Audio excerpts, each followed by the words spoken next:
one of the biggest problems with those games, it's so hard for a GM to just kind of improv it as you're going. The responsibility of being the storyteller is a little bit different in Call to Power. It's less about you being the rules master, and it's more about you telling the story. Really, before a session, just needs to draw 3 cards from the deck of fate, and the game's actually like almost designed to encourage a little bit of improv, a little bit of spontaneity. Hello adventurers, and welcome to Design Journals, a new series where I sit down with Varun to discuss Call to Power, and today we are discussing the main roles of a storyteller. So as a GM, I often go into these new different systems and consider weighing the pros and cons of how much prep has to go into it. So for Call to Power, how much prep would a GM need before running a session? So we really try to make the role of the GM a little bit easier. So if you've been following us for a bit, you know that we kind of are inspired a little bit from like the D&D Pathfinder kind of philosophies. But one of the biggest problems with those games, as much as I love them and I think that they're great games, especially Pathfinder, I think that one of the biggest problems is they require so much prep. It's so hard for a GM to just kind of improv it as you're going. You have to actually put in a lot of effort before the game. So that was something that we kind of tried to like offset, right? So as we talked about a little bit before, the responsibility of like, being the storyteller is a little bit different in Call to Power. And in Call to Power, it's less about you being the rules master, and it's more about you telling the story, right? So the GM really before a session just needs to draw their 3 cards from the deck of fate, which is like their sort of way of interacting with the world. But they don't have to do anything really more than that. So it keeps it kind of like smooth, so to speak, like as in they don't have to do a whole lot of preparation. There's a lot of opportunity for GMs to improv, and the game's actually like almost designed to encourage a little bit of improv, a little bit of spontaneity. Yeah, and I definitely took a peek through Seeking Color, and I definitely see where that's played out, and I'm very excited. And you just mentioned Deck of Fates, and we've talked about it briefly previously.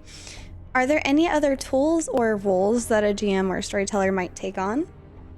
Yeah, that's a great question. So we kind of describe in the book, I say kind of a lot, but we describe our GM's roles as sort of 3 main roles. We have Fate, whose job is to make sure that dice are being rolled and make sure that like dice have agency in the whole game. Like you don't get to do something just because you said you're doing it.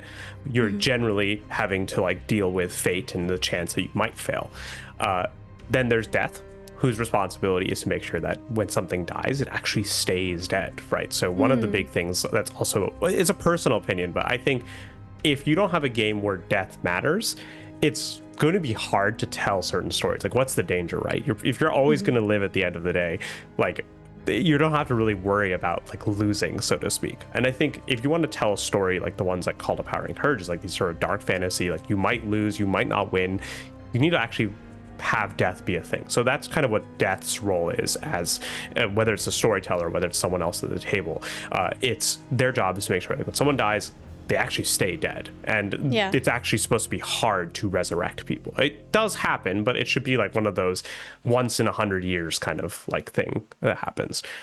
And then lastly, there's the Mason. The Mason is sort of like the world builder. Some people kind of think of it as it is the world builder. It's the person who kind of like narrates the story and says like what's happening in the world, but not like the fates happenings. It's more of like the setting. Like what is the setting that you're going into? What is like the machinations of like what are people thinking about? What are people like doing in the world, so to speak? So these are like sort of the main categories. And you'll notice that between those 3, it's not really the responsibility of the storyteller, for example, to be like the rules lawyer. Like none of those 3 are like the rules lawyer kind of role. Right. That becomes more of like a table-wide role. It becomes more about like as a table, you all have say in how rules kind of get arbitrated. And it means that the responsibility is less on one person and it's more on everyone remembers their rules. And then if there is ever like a conflict of like, hey, I think that my rule says like my class's rules say this, but someone else says like, no, I think it works this way. Then now it's like, okay, the table gets to discuss and be like, what's fair? Because the rules apply both to the party members, but also to NPCs and enemies too. So if you make a ruling that really helps your athlete, the enemy athletes are going to get that same benefit. So you kind of becomes a really good balancing act that way. Yeah, I really like that. I think that it adds a bit of almost flavor for your game session with what makes the players feel most like in power, but also reminding them that there's checks and balances in this world. It's not just rules for me, but not for they type of thing. So I guess I wanted you to touch a little bit more on death because, for example, you just mentioned how with a player, you can choose to be like, this is how my skill presents itself, but the enemy could also have that same presentation. How does that work with death? Who decides who dies? And can I cheat death by making the boss die instead of me? Yeah, and so like Death's role is to basically see everyone equally, right? So it's going back to what you said about like the rules are for thee but not for me. It's Death's entire job is to make sure that the rules are fair to everyone, which means if you can deal a lethal blow, if you can kill minion after minion, they can too. They just aren't as powerful, right? So the scales of death are kind of very much a representation of like power. It's like whose power is stronger. Of course, there's some like fate and like luck involved, but generally speaking, when you're engaged in combat, you're actually like wagering that you're stronger than them. That's the fundamental idea of combat, right? It's not about like, oh, you're gonna win because you're the heroes. It's your power up against theirs, and whoever's stronger is who wins. There's no and ifs or buts about it. It doesn't matter if the players win, it doesn't matter if the GM like NPCs wins or whatever it is. Someone is going to lose in that fight, and Death's job is to be fair to both sides about who it would be. So I would say this is like one of the big things is that's different is that like I would say like the lethality rate of combat is so much higher in Call of Power. Like when you go into a fight, and I've seen this in like playtests, I've seen this with my own group, when they are weighing like in their heads like, should I start a fight here? They're not just weighing like, oh, like should I start a fight here because I'll win? They're like wagering like, what are the chances I die? Because like there's a non-zero chance. And I would kind of say that if the system works the way it should be working, two characters of the same level should be like a coin flip about who survives that combat. Ooh. I really like that. I feel like that adds a nice tension to it. It's not just like, oh, I've easily got this. It's I think I've got this, but I could also very easily lose this. Yeah. And there's been so many times in my experience playing Call to Power where you'll have a party that's like, oh yeah, like we're just gonna wipe the floor with these guys, and then they get their floor wiped with them, and then they leave like one person down and half their like hit points gone. Like it's a thing that happens, right?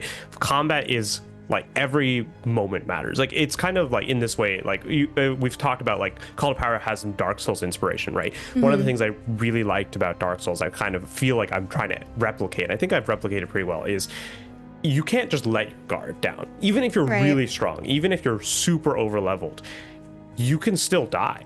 It's if you let your guard down, if you start like messing around and not really like trying to win, there's a good chance that they will eventually land some sort of very lethal blow, and it will change the course of that battle. So that's very fair. Okay, another question I had was we talked about death. We chatted a little bit about the Mason and the Deck of Fates. I did notice, looking through the material, that you could have not just the GM play all three of these, but two other people to offset. One to play the Mason, one to play death, while perhaps me as the storyteller am using the Deck of Fates. I really like the idea of these being separate characters themselves, like Death talking to the Mason and the Fates and trying to negotiate. How does that play out? Yeah, no, 100%. And actually some people really notice that and really like hook onto it.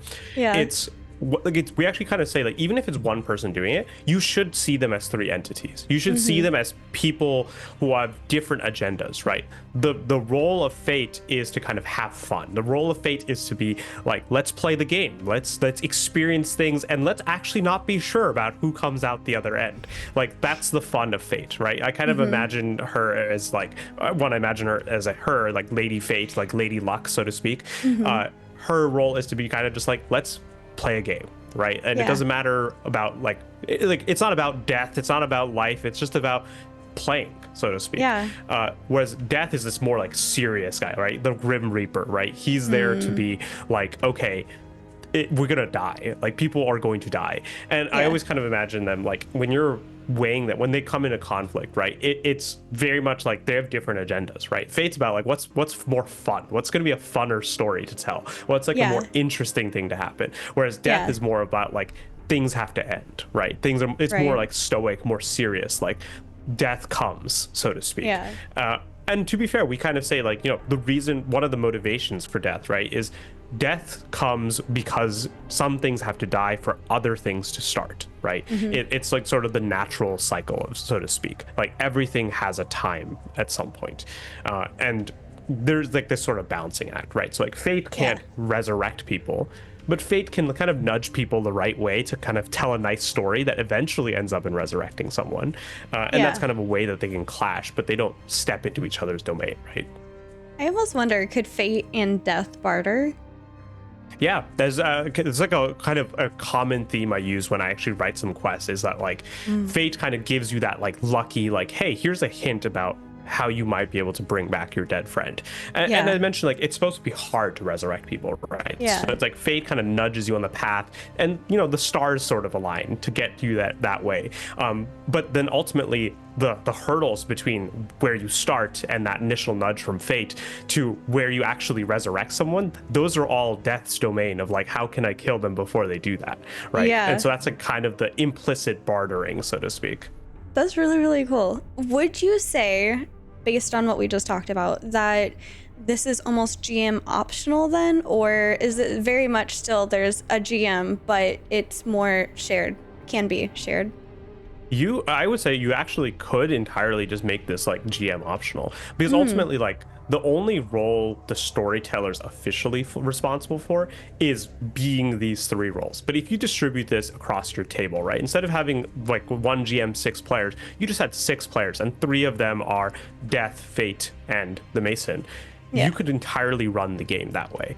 In fact, I've heard some interesting ideas about campaigns, which maybe I'll write one day, about that you rotate who is responsible for each of these roles from session to session. And so you're sort of like half deities, right? So like you're a party of 6, but then every session, one of you becomes the Mason, and then the other 5 are like some combination of Fate, Death, and just normal guys. And then every session, it just rotates around. So there's really some really cool. cool things you can do that way. Yeah, that's really awesome. I think that whether you're entering into this as a player or as a GM, there's a lot of really interesting facets to this game.